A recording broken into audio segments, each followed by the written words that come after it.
Quem diria que para comemorar 20 anos de Bleach, teríamos um capítulo especial começando um novo arco. Desde o início da obra, se especulou quando visitaríamos a dimensão mais misteriosa do universo de Bleach, o Inferno.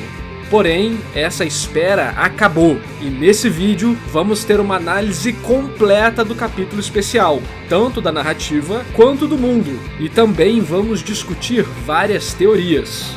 Eu sou o narrador, e hoje desceremos até a boca do inferno.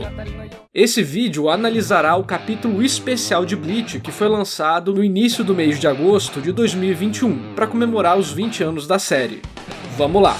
Em primeiro lugar, temos uma página dupla anunciando a comemoração com uma arte incrível. Realmente, o Kubo tem um estilo sensacional. Essa mistura de contrastes é algo que me interessa muito, tanto dos Shinigamis tradicionais em um ambiente moderno, quanto das cores claras e quentes ao fundo, enquanto os personagens majoritariamente estão vestindo preto e branco.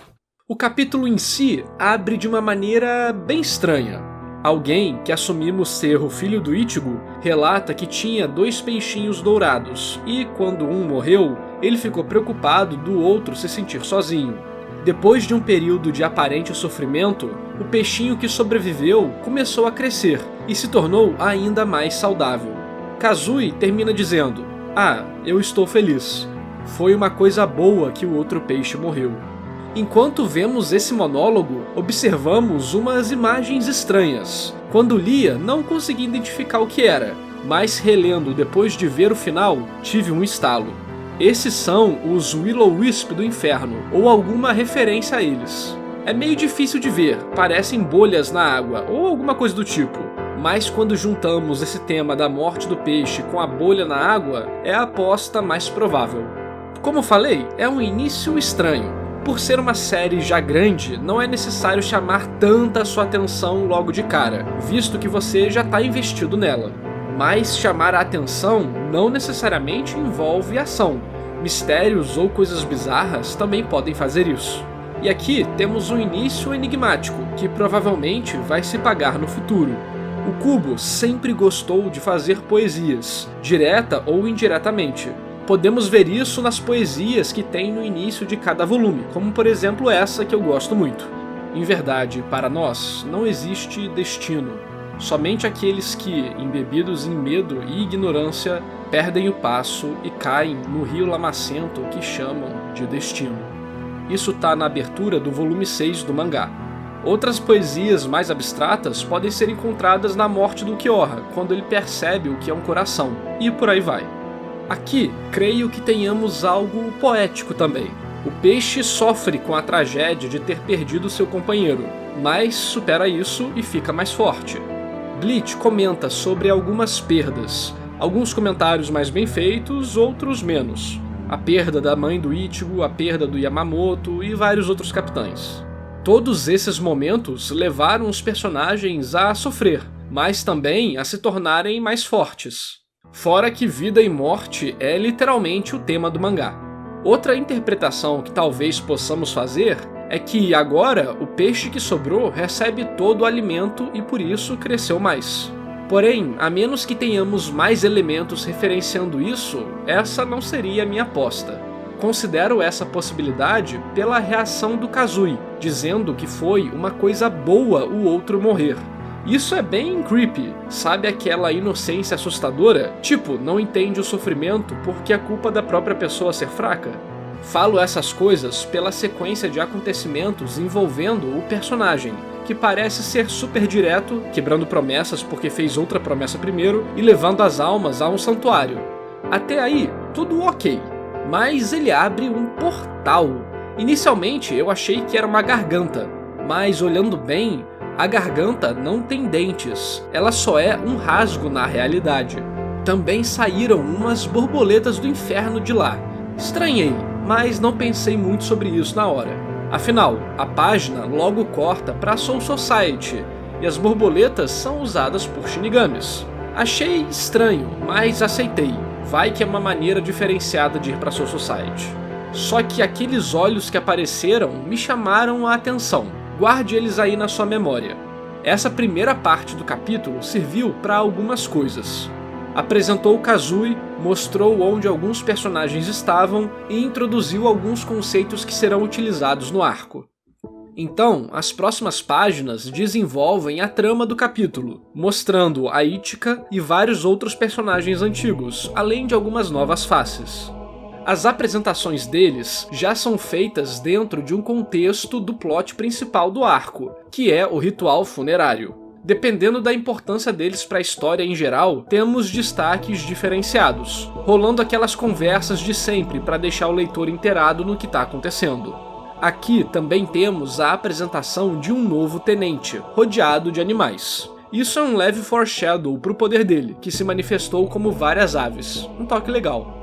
Esses momentos são bem cheios de diálogo, mas fica mais fácil de se ler por terem informações relevantes para nós, e também uma dose de comédia. No finzinho, também é estabelecido que a Ichika tentará fugir para o mundo humano. Agora, olha como é complexo contar uma história. Se observarmos esse capítulo isoladamente, sem contar coisas que virão no futuro, a Ichika não possui impacto narrativo relevante. Ela vê o monstro, o Renji se distrai com ela e o Zael ameaçou ela. Todos esses momentos foram insignificantes para o que esse capítulo quer contar. Por mais que tudo faça sentido com a personagem, nada disso muda o núcleo da história ou momentos importantes. Poderíamos dizer até que ela está ali por estar. E esse é o problema de analisar capítulos semanais ou que terão alguma outra continuação. Como essa é uma unidade de história pequena, elementos importantes para a construção de um arco podem aparecer só meio que fora de lugar ou indiferente à narrativa daquela situação que está sendo contada. Por isso acho que a presença dela aqui é uma preparação para o futuro, e esse momento será importante para o decorrer da história e das ações da personagem. E se esse for o caso, o Kubo está certíssimo em fazer o que fez. Viu como analisar um capítulo semanal ou coisa do tipo pode ser uma armadilha?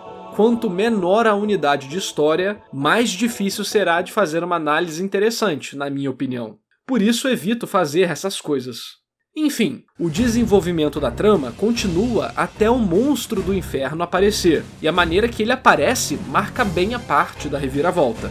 Literalmente do nada, temos uma criatura no meio dos Shinigamis, o que nos indica visualmente várias coisas, como o fato de não sentirem ele, dele ter uma alta velocidade ou conseguir se manifestar onde quiser. A partir daqui, temos vários momentos de alto interesse para o leitor. Vamos por partes. Primeiro, vemos um pouco da força das criaturas e então dos Shinigamis. Vemos o poder do Shinigami que estava com os animais, que é bem interessante por sinal, inclusive o golpe é bem savage. Que saudade que eu tava de ver uns painéis de luta do Kubo. Também vemos uma nova Shinigami Gyaru, que usa uma técnica com as unhas. Um urso aparece atrás, mas não sei se é uma invocação, uma manifestação ou uma abstração do golpe. Seriam as unhas dela a manifestação da Shikai? Será que Shikais podem ser tão diferentonas assim? Ou seria apenas um tipo de técnica especial? Sinceramente, sinto falta de técnicas sem ser das Zanpakutos em Bleach. Por exemplo, o Shunkou, que mal foi aproveitado. E também os Kidous, que são basicamente esquecidos por 90% dos personagens. De qualquer maneira, temos aquele gorezinho básico que é sempre bem-vindo e que foi o que diferenciou Bleach de One Piece e Naruto na época que eles saíam juntos. E ter personagens visualmente mais velhos foi algo que ajudou ele a ficar muito popular entre adolescentes. Falando das criaturas, elas são bem interessantes e estranhas. Principalmente a primeira que apareceu era bem legal. Sabe, era um negócio meio alienígena, meio desconfortável. Gosto demais disso. As outras também tinham um visual menos convencional para Bleach, mas não eram tão bizarronas quanto a primeira. E elas não tinham Heiatsu, ou pelo menos estavam com a Heiatsu em outro plano, no mesmo esquema que o Aizen e o Ichigo estavam no fim da guerra de Karakura. Pessoalmente, acho que seria interessante termos inimigos sem uma Heiatsu medível, porque aí podemos ter muito mais surpresas nos combates. Além daquela tensão que tínhamos mais no início de Bleach, onde sentir a Heiatsu de um Hollow era mais sentir um calafrio do que fazer uma medição de poder. Fora que isso abre alguns espaços para trabalharmos a relação de diversas energias dentro da obra e como elas interagem. Mas isso aqui é só especulação de fã. O segundo elemento que chama a atenção do leitor é a explicação sobre os Will-O-Wisps infernais, ou fogo-fato infernal, e o ritual funerário. Will-O-Wisp é algo presente no folclore do mundo todo. São bolas de luz que muitos pensavam ser almas ou algo do tipo. No Japão, temos vários fenômenos paranormais parecidos, tipo a Hitodama, a Onibi e várias outras.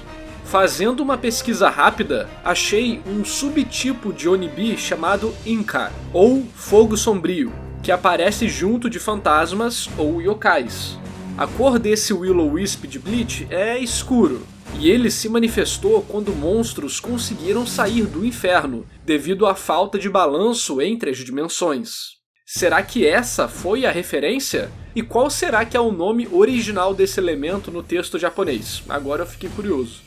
Após o aparecimento dessas partículas estranhas, temos uma explicação do Kyoraku sobre a situação. O cubo introduz, do nada, uma medição de poder com números, Rei. Achei que ficou bem desnecessário. Tivemos várias explicações que pareciam mais para fãs poderem fazer uma teoria de power level do que para uma utilidade narrativa. Afinal, ele falou um monte de coisa que poderia ser resumida em Shinigamis com muita Heiatsu são mandados pro inferno porque não conseguem voltar a ser partículas espirituais. Então, achei que muito tempo foi gasto com uma explicação mais complexa do que o necessário.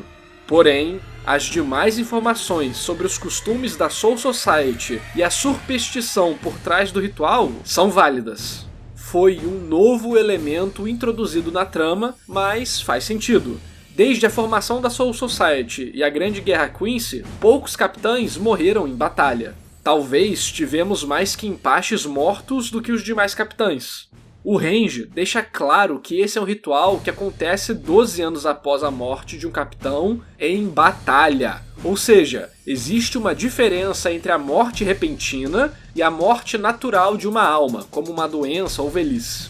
Minha teoria é de que ao morrer em combate, com toda a sua Heiatsu ativada, ou pelo menos com suas partículas espirituais altamente condensadas, elas se solidificam, e não há uma força de erosão espiritual que as decomponha em um tempo suficiente para não desfazer o balanço das dimensões.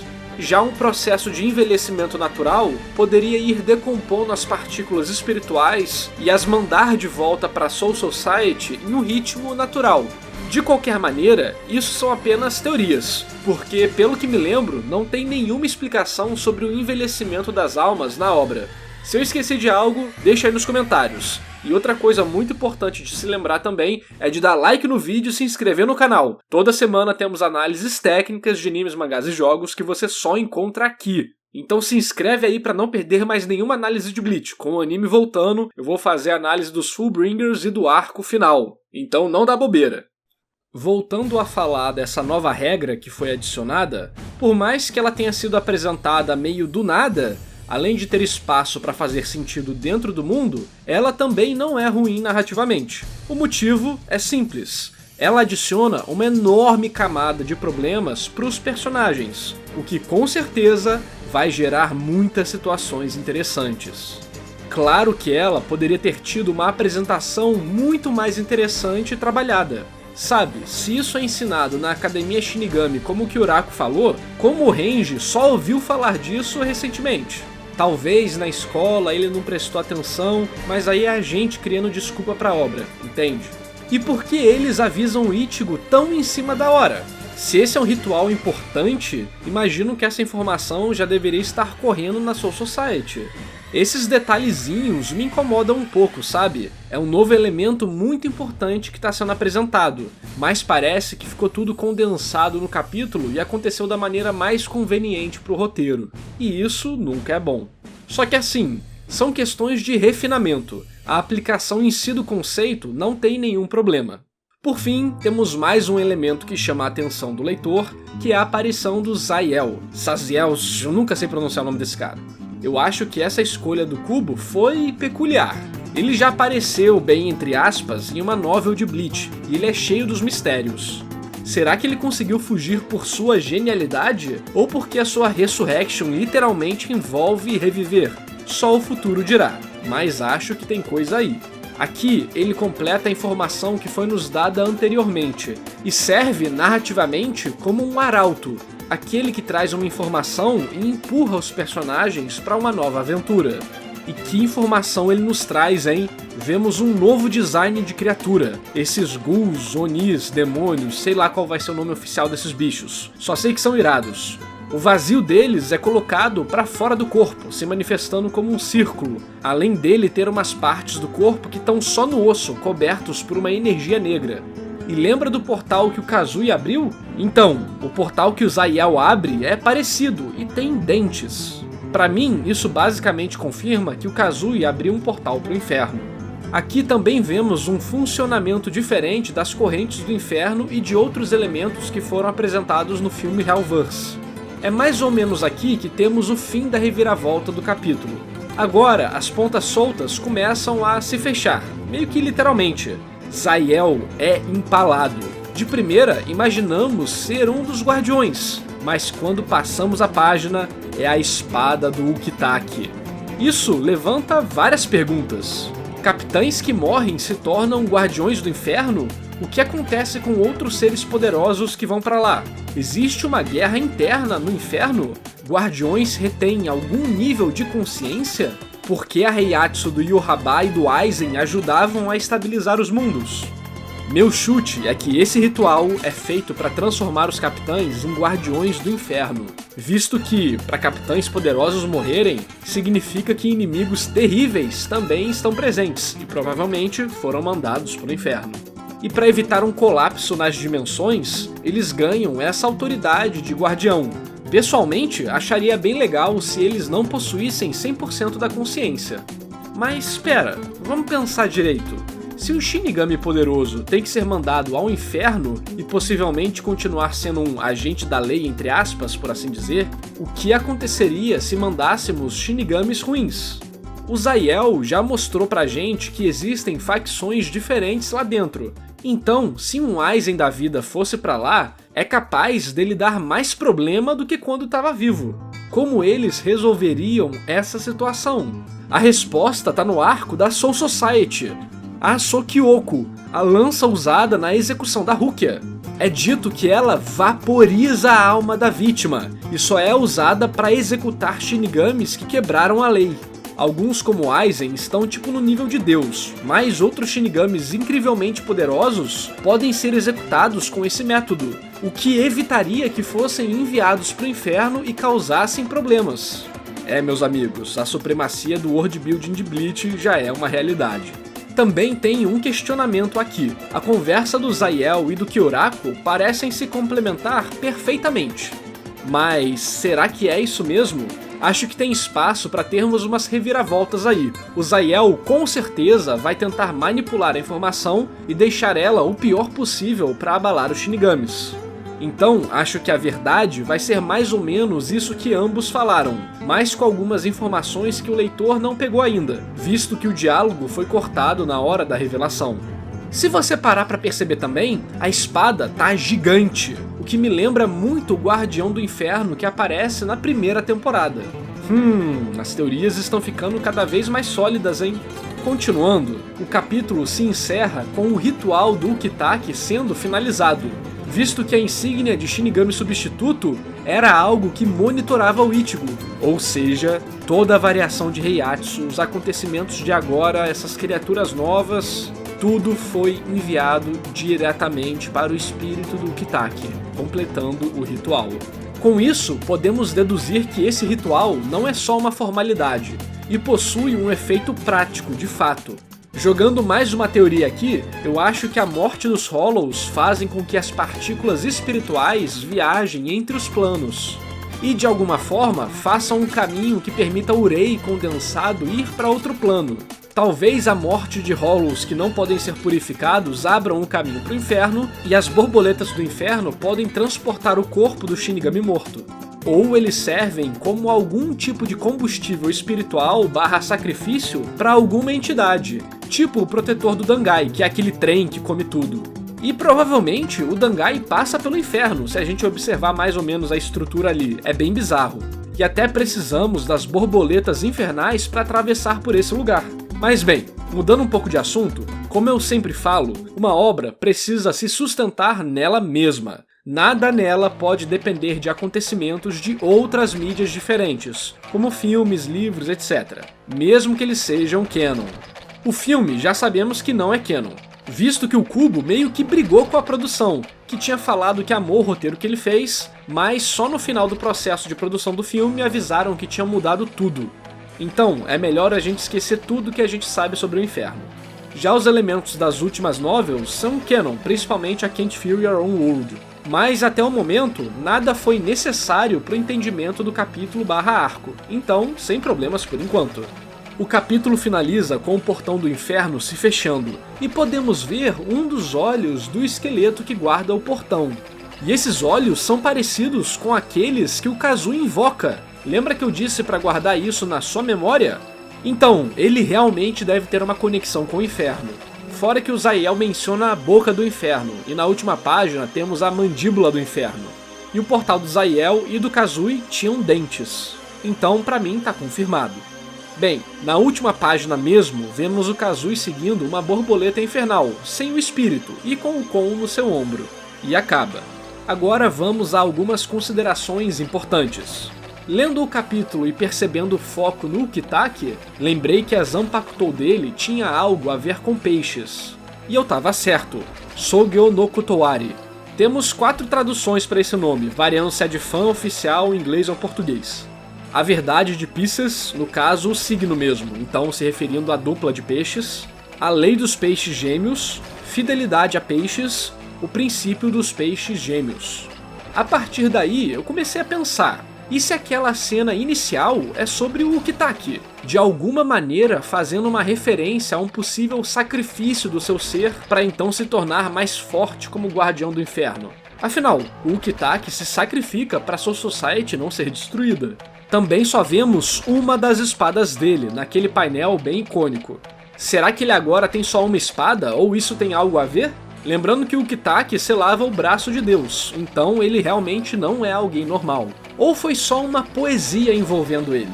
Talvez não seja ele narrando, mas sim o próprio Kazui, só que fazendo uma referência dupla, sabe? Eu assumo que é o Kazui falando aquilo porque ele chama aquele peixe espiritual depois. O que me fez lembrar, o Kazui é uma bagunça igual o Ichigo. A mãe dele, Orihime, foi atacada por um Hollow, então ele é um Fullbringer. O pai dele é parte Quincy, parte Shinigami, parte Fullbringer e parte Hollow. Então ele também vai herdar tudo isso. Também fiquei curioso porque aparentemente ele tem a capacidade de transformar o corpo em partículas espirituais, visto que ele não deixa o corpo para trás quando se transforma. Inclusive, caso os peixes sejam realmente dele, isso completa a segunda condição para despertar o Fullbring, que é a ligação forte com algo. E talvez você não tenha percebido, mas eu pulei tudo que envolvia os amigos do Ichigo. Pois é, eu também nem tinha percebido isso até chegar essa parte do roteiro. Pra mim, eles continuam completamente irrelevantes como sempre foram, e tivemos páginas gastas à toa com isso. Ou desenvolve os personagens direito, ou não atrapalha, pô. Também não comentei alguns detalhes, como o Ishida no restaurante do Keigo, porque não tem impacto narrativo nenhum. São mais uns easter eggs. Mas bota aí nos comentários todos esses detalhes que eu não mencionei. Eu até entendo a necessidade de mostrar a galera e tal, mas alguém aí é fã do Keigo e do outro moleque lá? Bem, tem doido pra tudo. Também tem uma teoria sobre o anime. Pra mim, ele vai ser anunciado no final desse ano. Teremos uma exposição de Bleach que vai durar uma semana. E também tivemos esse capítulo novo. Sabe, essas coisas precisam estar alinhadas pro marketing fazer o maior impacto possível. Acho muito difícil eles deixarem a bola cair com um hype desses. Mas eu quero saber as suas opiniões e teorias sobre esse capítulo. Me conta aí nos comentários e me diz se eu deixei algo passar. Sinceramente, acho que o vídeo tá bem completo e com certeza vai fazer a sua experiência do capítulo melhorar ainda mais. Como você chegou até aqui, é certeza de que você gostou do vídeo. Então dá o like, se inscreve no canal e compartilha ele. Você não vai querer perder as próximas análises de Bleach. Assim que o anime voltar, vou soltar a análise dos Fullbringers. E também quero refazer a primeira análise de Bleach que lancei aqui no canal. Não vai dar bobeira, hein? Se inscreve pra não perder esse conteúdo delicinha que vai chegar e as várias outras análises técnicas incríveis que você só encontra aqui. Vamos fortalecer a comunidade de Bleach aqui no Brasil. De fã que fala mal e hater a gente já tá cheio, mas às vezes a galera só repete o que youtubers falam. Vamos mostrar que apesar dos problemas, Bleach tem muita coisa boa pra ser comentada. Também considere ajudar o meu trabalho e apoiar o canal. A partir de R$5 você tem vários benefícios. Você pode ajudar pelos membros do YouTube ou pelo PicPay Assinaturas. QR Code aí na tela e todos os links na descrição. E vamos ser sinceros, esses Jujutsus e Kimetsus da vida são muito bonitos, fazem sucesso, são legais e fizeram muito bem em aprender com os erros dos seus veteranos Bleach, Naruto e por aí vai. Mas pai é pai, né pai? Olha esse estilo! Esse povo tem que comer muito feijão com arroz para chegar no impacto cultural que Bleach teve. Coisa que é até reconhecida pelos autores da nova geração, que claramente se inspiraram em muitas estruturas e clichês que Bleach executou com sucesso, e que obviamente também se inspirou em obras mais antigas. Ou você acha que é coincidência todo shonen popzinho atual ter Capitão, Hashira e coisa do tipo? Pros haters que criticam Bleach sem nenhum argumento, só tenho a dizer isso. Só se importa com história quem não tem estilo. E pros incapazes de compreender uma brincadeira, isso foi uma brincadeira. Ah, você notou que esse vídeo tá no estilo antigo? Pois é, a Raquel, que é a editora aqui do canal, teve alguns imprevistos e eu também. E pra não deixar vocês sem conteúdo, resolvi editar por mim mesmo. Curiosamente, todos os vídeos de Bleach eu sempre fiz sozinho. Será que tem alguma coisa meio emocional aí? Infelizmente, tive que fazer tudo meio acelerado. Então, não foi um vídeo tão dinâmico quanto vocês estão acostumados. Mas, felizmente, a qualidade do roteiro se mantém. E esse vídeo só foi possível graças aos heróis do canal.